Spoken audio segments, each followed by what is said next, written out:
Our best retention strategy. It's simple: hosting weekly meetings with our team. It is critical to have weekly meetings with your people so you can check in on them and figure out what's going on in their personal life. Their performance at work is heavily influenced by what's going on in their personal life. So if you're curious as to how they're doing great or not so good and they're not focused at work, there are reasons for it, and you and I, it's our job to figure out what's going on in their personal life. And hosting weekly meetings, it's a very simple way of gathering some intel. Hosting these weekly meetings also helps you and me check the pulse and the health of the team. It gives an opportunity to cast the vision.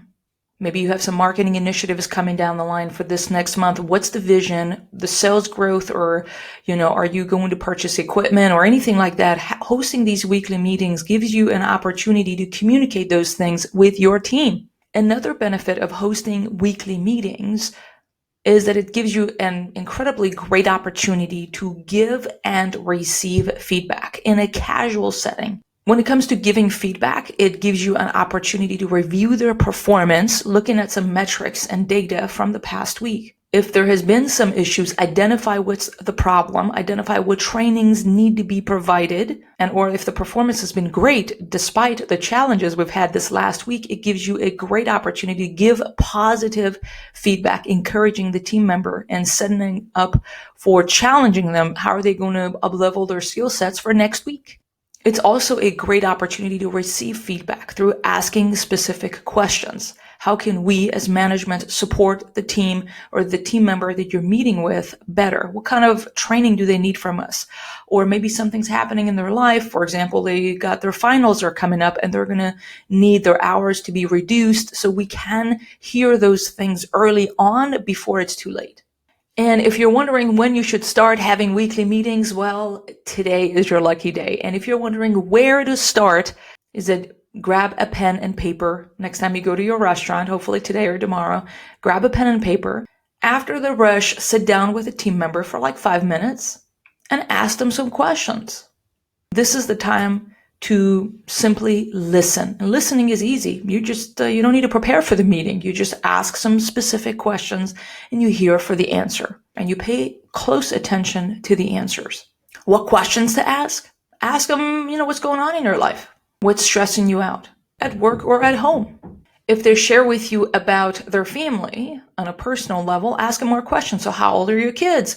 What's coming up? For example, they have a kid who's in high school. Hey, is he thinking about working? What does he want to go for college? How much is tuition? These are the things that are on the mind of your team member, and you need to know about it so you can better understand, what's going on in their life and how you can serve them.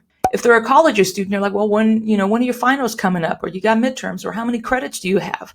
Tell me about your schedule. What's your hardest class? Some of the tough questions that you can ask are, hey, on a scale of 1 to 10, how happy are you working here? On a scale of 1 to 10, how well do you get along with the team? On a scale of 1 to 10, how stressed do you feel at work? On a scale of 1 to 10, how happy are you with your pay? On a scale of 1 to 10, how happy are you with the number of hours you get or your schedule as a whole?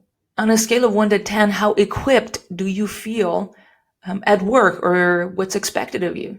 Another great question to ask is, where do you see yourself in 3 to 6 months? We need to be asking our team that question quite often so we can foresee whatever change is going on in their life, personally or professionally, or if they're getting cold feet working at your establishment for whatever reason, we need to be asking these tough questions.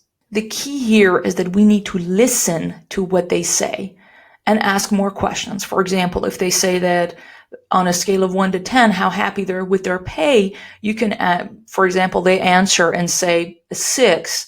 You ask them, tell me more. How much do you think you should be paid? And what do you think, what position do you want to work that you think, because currently, you want $12 an hour, hypothetically, right?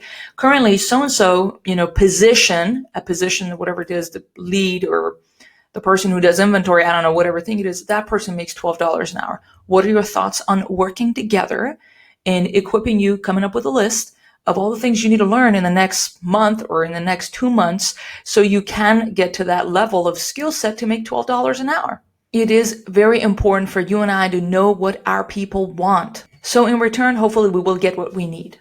I know you're thinking, oh, those are some very tough questions, and I'm not sure I'm ready for the answers, and I don't want to open the can of worms. However, the truth here is that there is worms in the can.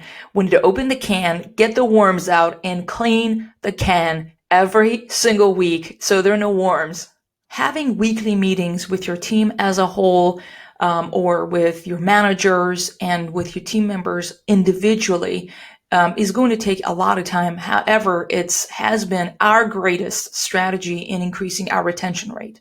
It's given us an opportunity to work together in finding solutions to the problems we have in our restaurants. There are plenty of problems to go around. Working together with our team, working toward finding solutions, finding ways to serve them better, working with their schedule, understanding their expectations, and give them an opportunity to understand our expectations of the job. The truth is that nobody can read our minds just yet, and it is critical for us to have this dialogue going on a casual, weekly basis.